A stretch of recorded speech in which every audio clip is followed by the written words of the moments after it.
Thanks for joining us for Beyond the Minute, where we take a deep dive into the weekly real estate numbers so you can better understand the current market and we can provide you the knowledge and insight you need to have the confidence to dominate this market and your next real estate transaction.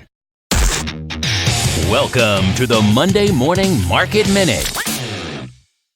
Single family inventory from South San Francisco to Redwood City right now is 119. That is down from 135 of last week. We only had 4 homes come on the market and we had 20 homes go into contract. That's down from last week's 27. Again, less inventory usually tends to mean less sales. Condominiums right now, 86 condominiums on the market. That's down from 91 of last week. We only had 5 condominiums come on the market and 10 condominiums go into contract. We also had 11 homes either cancel, withdraw, or come off the marketplace, and only 2 price reductions. So total from South San Francisco to Redwood City, single family homes and condominiums inventory is 205. And now, your hosts, with over 60 years of local Bay Area experience and hundreds of millions of dollars of closed real estate transactions, Timothy and Dan Gilmartin. This is Dan Gilmartin sitting down with the president of the Gilmartin Group, my brother, Timothy D. Gilmartin. By the way, that D does stand for Daniel. And welcome to episode 34 of Beyond the Minute, where Tim and myself continue to dive deeper into the market numbers. I'm probably going to jump ahead of Tim here and say we apologize, everybody. It's been several weeks since we've done a podcast. We've been ready to do them. The show has been ready, and yet we weren't able, as Tim and I, to sit down together and actually do the show. But we're looking at each other right now, and we know that it's definitely on our list, and make sure that in the coming weeks, and certainly in 2020, we are going to be way more consistent. It is December 6th, and inventory continues to, oh, by the way, good morning, Tim. Good morning, Dan, and you did steal my apology. We do have to become more consistent because people do ask me what happens in the weeks between. But we'll just have to do better. Yeah. And we're excited to do that because we are getting a lot of great response, and people have come to us, at least to me. I know you probably mentioned it too, that, hey, I love those, the podcast. Yeah. And where is it? So, yeah, I mean, you get used to there's hundreds of people actually interested in and used to getting the info. And it's our certain goal to get it to them and more, hopefully. And we do enjoy doing it. It's just finding time to be together. Okay, let's get started. Perfect. It is December 6th, and inventory continues to shrink as expected, but at a faster pace than last year at this time. We are also still seeing a definite divide between homes selling in the high end versus mid and lower priced homes. For instance, condominium sales numbers are very strong. Moreover, in the last few weeks, we had 71 single-family homes go into contract, where 62 of them were under $3 million. And 41 of those 62, or I should say 57% of the 87%, were under $2 million. That's 44%, I think you meant. Sure. Something like that. Almost 50%. Well, we got. So most of the sales were under $2 million. Yeah, 57% of the homes, actually 41 of 71. 41 of 71. Okay, 57%. Right, 57% of them were under $2 million. $2 million. And just to dissect that a little more, there were only 5 homes that went into contract over $3 million, and only 3 of them were actually over $4 million. And if you're in Pittsburgh, Pennsylvania, you're wondering, who cares? But in our neighborhood, obviously, that's what the market is. Right. So there's a remaining 25 homes out of that 71 that I'm referring to that were, those sales were between $2 million and $3 million. Okay. All right. And just 5 homes out of the 71 that we're referring to were under $1 million. So 5 over $3 million and 5 under $1 million, so which means everything else is between $1 million and $3 million. Exactly. You can see where the meat of the market is. Exactly. We also had 109 single-family homes close escrow in the last 3 weeks, which again is slightly under the 40 number we like to see week in and week out. But with total inventory coming down, less closings are also to be expected.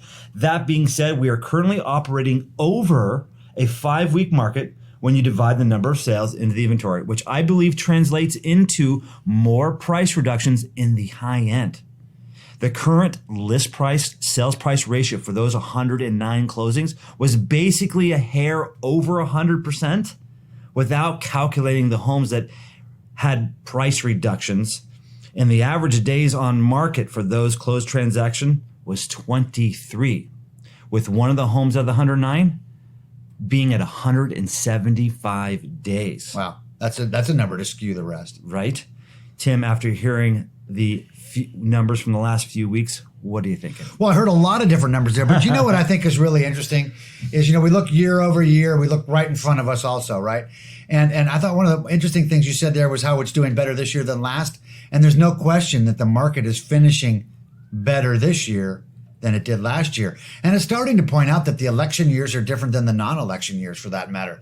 Because I do believe that contentious elections do cause a real slow or stop in the market, which should be heated relative to next year. If you're selling next year, let's get it done before the end of September.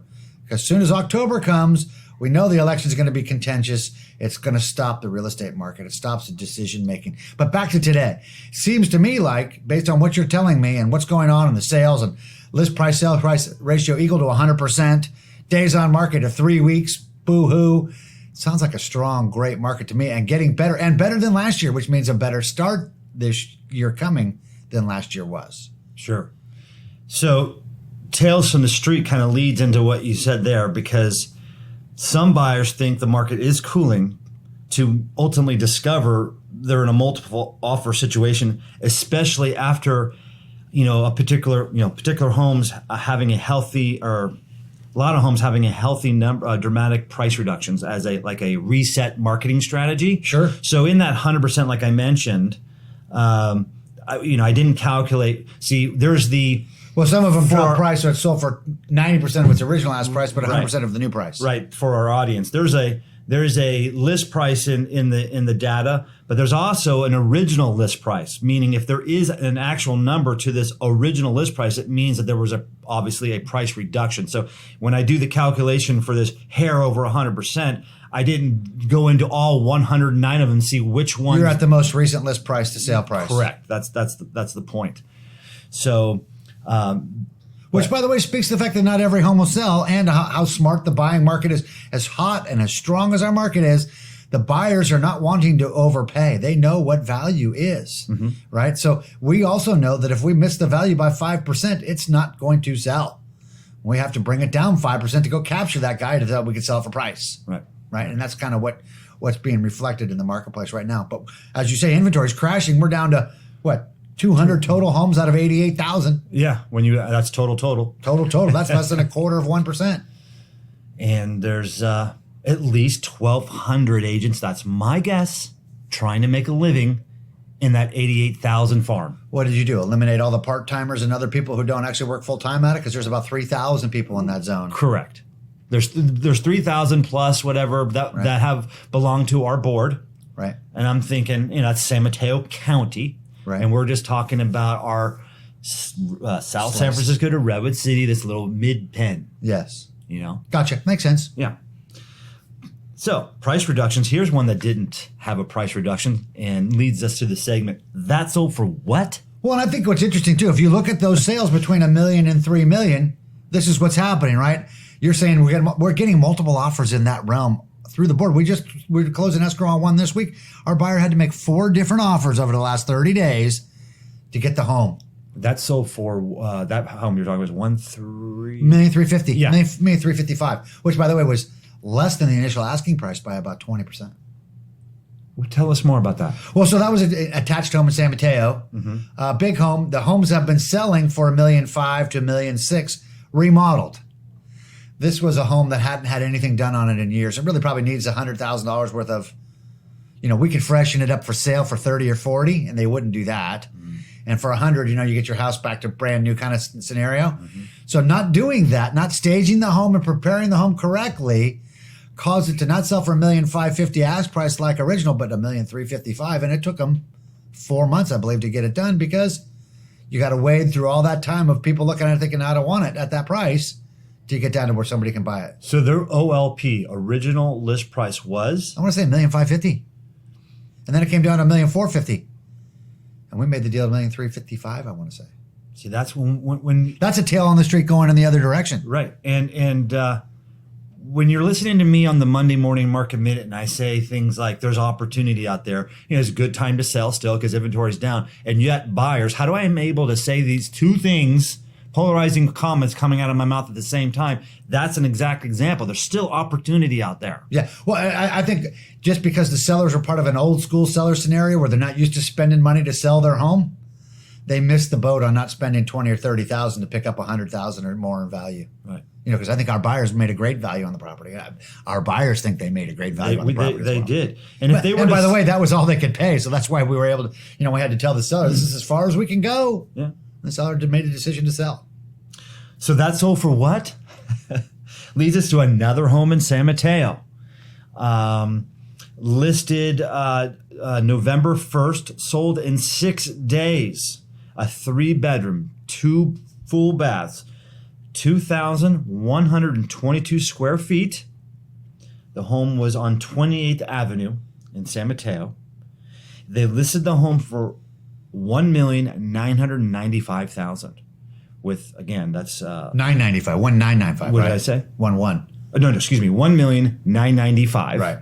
And again, that was 2,122 square feet on a 7,350 square foot lot. Sounds like a great property. Right? Great lot for 20. I have one like that in Aragon, 1,620 feet coming up, Dan. 20. Hey, stay tuned and call us on 28th Avenue. Sold in 6 days with multiple offers for $2,355,000. Wow. We have that vacant lot right near that property on Ventura. It's 18,000 feet of land for $1.6 million right now. You can make it happen. And you could build a house there, brand new. It's got, approved 4,000 square foot house right now. Huge lot. Ready to build. How? Pull the permit, build tomorrow. Tell me again. So in other words, what I found interesting about that was, firstly, they listed that home at less than $1,000 a foot and it sold for $1,100 a foot. So that shows you right now that 1,000 a square foot is one of those lever points, right, of value, where if you keep your value pricing below 1,000 a foot, you're going to get greater than 1,000 a foot right now. If you price that home at 1,100 a foot, it wouldn't have sold for 1,100 a foot, right? And that's kind of the issue there. And that's a great location, Beresford Park neighborhood, right there. Hillsdale High School, right?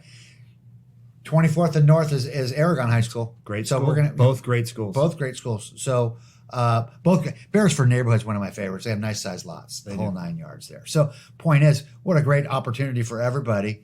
But that was the opposite of when we talked about with the attached home, right? They priced it at a right value and it sold for more. Mm-hmm. They prepared the home properly. Sorry to be confusing, but you talk about that property. I remember I have a piece of land for sale right across the street from there. And we've mentioned that actually in the last podcast or 2 podcasts ago, and it's still, there's an opportunity there. Yeah, I think what we find out is that people are having trouble believing in the market, and yet watch what's happening right now. I'm here to tell you, next year is going to be on fire. It's the market is not over. I mean, I know we have at least until next October. Yeah. So like I told my client who was trying to decide to build it, and I said, hey, build that thing. As long as we're done by end of May, June. Yeah, too bad they weren't just building it now. Well, we just got the permit to pull 3 weeks ago. Oh.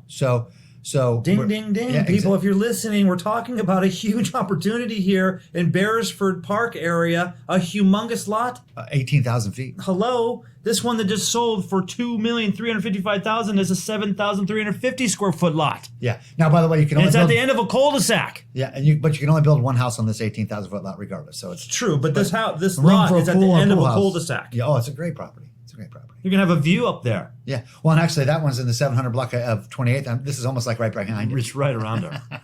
Anyways, we're talking about our own listings when we should be talking about the marketplace. We got opportunity. So interest rates are still extremely low. That's still driving this market. And I continue to be wrong 37th year in a row.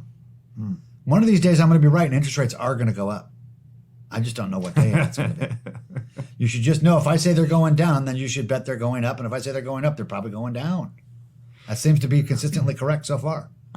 So we're going into the holidays.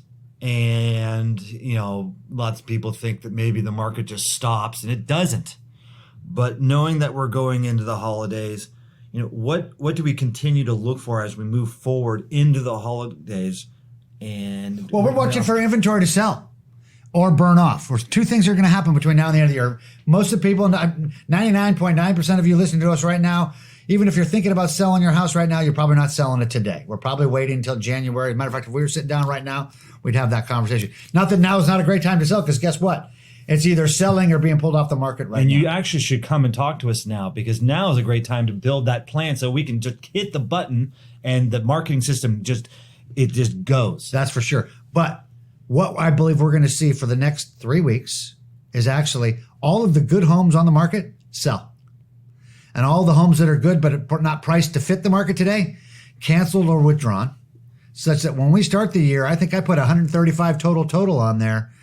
I'm thinking that might be a little high. I believe I'm I not was changing lower. my number. I lower. know you were lower. We got to go find the number to find out who's going to be right. But that means something like 90 houses and 40 condominiums, 45 condominium townhomes for sale. Mm-hmm. So that would be super tight. 90 used to be the lowest number ever started before this last cycle of the last 6-7 years. Okay. The lowest that we've gotten down to is 56, I believe, is the lowest total number of single family residences tracked for sale at the beginning of the year. So 90 for sale out of 66,000 is super low and is going to create super value, such that I think the spring market, it could be not like, last year's spring market didn't start till March 1st. I think you better be ready the Super Bowl, day after Super Bowl Sunday. That's what I'm thinking. What kind of questions are you getting these days at this? The questions I'm getting are about the strength of the market. And I think the answer truly is, over 4 million, the market's kind of soft, but under is, and you actually pointed out over 3 million. Market's kind of soft over 3 million, but under 3 million, the market's on fire. It is. On fire. Everything's open, multiple offers. And yet there's opportunity in there if it's been on the market for a while because they started at the wrong price and the features and benefits aren't adding up, and they're still, if they stay on the market. Well, that's buyers who are really savvy, got to understand that the inventory that's for sale is everything that didn't sell. And everything that didn't sell is now open for negotiation. What do you want to pay for it? Let's see if we can make a deal. In terms of any tax implications, there isn't any, and maybe next year, but right now there is no better tax. For buyers to close this year and sellers to close next year. And it's not a huge number either way. A seller who closes next year that's cashing out doesn't have, has a whole, 15 months to deal with their capital gain tax total bill versus, if he closes at the end of December, he's dealing with it on April 15th. Mm-hmm. A buyer gets to write off his interest in the month of December. If he closes in December, if you're an investor, you get to have half a month's worth of depreciation in the month of December if you close in December. Those are not big numbers. They're actually bigger numbers to the seller. So a lot of investment stuff that would be going down right now would actually close the first week or so of January. Homeowners, it's not a big deal one way or the other year end, other than tight market. And if you were doing an exchange, if you were to sell an 1031 exchanging, you truly probably want to close beginning of next year, because if you close, either way, you get 180 days to close your next transaction. You just have to pay attention to, if you close in December, that if you haven't closed your next transaction, you have to file for an extension on April 15th, because you get all 180 days from, let's say, December 30th would take you out to like June 25th. Mm-hmm. Okay. But if you file your tax return on April 15th, then you actually have to have everything done by April 15th. Mm-hmm. So if you're not done with your exchange, you have to file an extension so that you can get it all done. Mm-hmm. For income property owners, what kind of things should they be doing here before the end of the year to kind of get ready for those taxes? Well, gosh, I hope you've been paying attention, because for residential rental property owners, the law has changed, Mm-hmm. I mean, we put out a 24-minute video and a PowerPoint, and if you haven't seen it, heard it, or received it, you should get in touch with us immediately so I can get it out to you. Well, you go to the Gilmartins.com, hit our blog, and it's there. It's in our blog in the Gilmartins. Perfect. Go see it, because if you own residential rental property, you're now subject to a statewide, not just San Francisco, not just East Palo Alto, not Mountain View and San Jose, the entire state, and every residential rental property in the entire state is subject to the new residential rent control law. It's called the Tenant something Act of 2019. I can't think of it. I just slipped out of my mind. But the fact of the matter is, even your single family residence is subject to the law. Even though it can be exempt, it's not exempt if you don't notify your tenant that it's exempt. Mm-hmm. So for instance, we manage 200 and some odd properties. All of our single family residence property, already every tenant has already received a letter letting them know that That property is exempt from the residential rent control and just cause eviction laws, and therefore we can operate under that form. If you own a duplex or more and you're not living in the property, they have to get a different notice. They're going to get a notice of you're subject now to the residential rent control law and just cause eviction laws. Now, we're holding off on sending those out to those tenants till the end of December, just because we're trying to keep our owners in front of the tenants, quite frankly. But the reality is, if you own an investment property in California that's a residential rental property and you haven't followed this residential rent control law, you need to get on top of it right away. And if you need some help, you need to get a hold of us because we'll be happy to help you. We have the letter, we have the notifications that are necessary, and there are notifications necessary no matter what by July 1st of next year. And naturally, we would be more than happy to help them with that, even if they're not looking to hire us as their property manager. Oh, absolutely. I've got it ready for you. And if you're one of our clients, certainly we're ready to help you. If you're not, we would love to meet you, and for that, we'll help you. Yeah. For people who aren't using a property management company to manage their investment properties, is there anything they should be doing or have been doing to prepare for the end of the year in terms of documentation, in terms of expenses? I mean, your income and expense, they're all used to that. I think I'm just going to tell them no matter what, they need to make sure they get their notices and their notifications lined up correctly for their rent control law for their rent control obligations. Because the owner is immediately obligated whether they know about the law or not. Sure. So failure to follow the law will cause fines and all kinds of different things. And isn't it better to have already or have an appointment scheduled with your accountant before the end of the year? Most people don't do that. You kind of do your accounting right through the end of the year. You just, frankly, for all my people, I try to get everything out to them by the second week of January so they can go to their accountant with it. Okay. Yeah, I mean, it's one of those things. Depends on how on top of it you are. Most people who own property kind of have the accounting part down. I think it's the whether they want to do it or not is a different thing, and that's why they hire us to take it over when they've had enough of it. But this rent control thing is the number one issue. I'm trying to get all my people to get on the phone and talk to all of our clients and everybody else who will listen to say, hey, this is going on. If you need help, we're here to help. It's a major event. It changed property rights in California. And it's how many pages now? It's only 10 pages long. And that's the easy part. San Francisco's rent control law is 152 pages long. Did you hear that? Don't be surprised when California's is 152 pages long. Amazing. But the key point to understand is that property rights in California changed. October 8th. Thank you, Mr. Newsom. I won't call him by the nickname I usually call him. Okay. Well, we're running out of time. Want to continue to be in the know what's really going on with the Mid-Peninsula real estate market? Then simply stay tuned to the weekly Monday morning Market Minute and then Beyond the Minute podcast to discover if inventory has any dramatic shift, if sales are staying on pace, or if there are any market events that could lead to dramatic change. Thank you again for listening. And if you have any questions, continue to reach out to Tim and myself and keep going to our website. That's thegilmartins.com. And Tim's email is tim@thegilmartins.com. I'm Dan at thegilmartins.com. Plus, when you decide to subscribe to the show on iTunes, Google Play Store, Stitcher, Spotify, or Pandora, you can feel confident you won't miss out on any new episodes. Also, it would be great if you could leave us a 5-star review, which makes a big difference in spreading the word. Have a great day, and we'll speak with you next week. Thanks, Dan. And we do always look forward to receiving the comments from the folks and responding to them. Absolutely. All right. Talk to you next week.